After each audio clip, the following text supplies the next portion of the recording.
Всем привет! В прошлом году у меня был необычный заказ. Меня попросили сделать под заказ рождественские венки на дверь.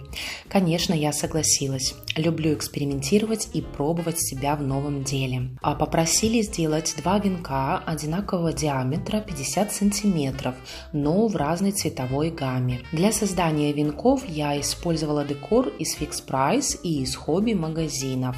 И я решила поделиться с вами этим процессом.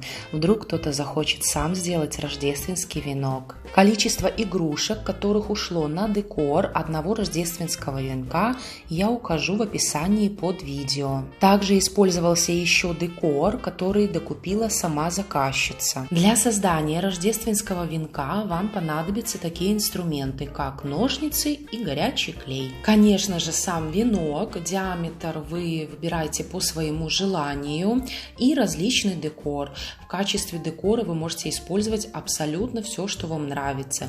Маленькие елочные шары, большие, различные цветы, сосульки, шишки, все что угодно. Процесс создания венков я разделила на два видео. В конце второй части я поделюсь с вами фотографиями готовых венков. Приятного просмотра! Если у вас будут какие-то вопросы, пишите, я с удовольствием на них отвечу.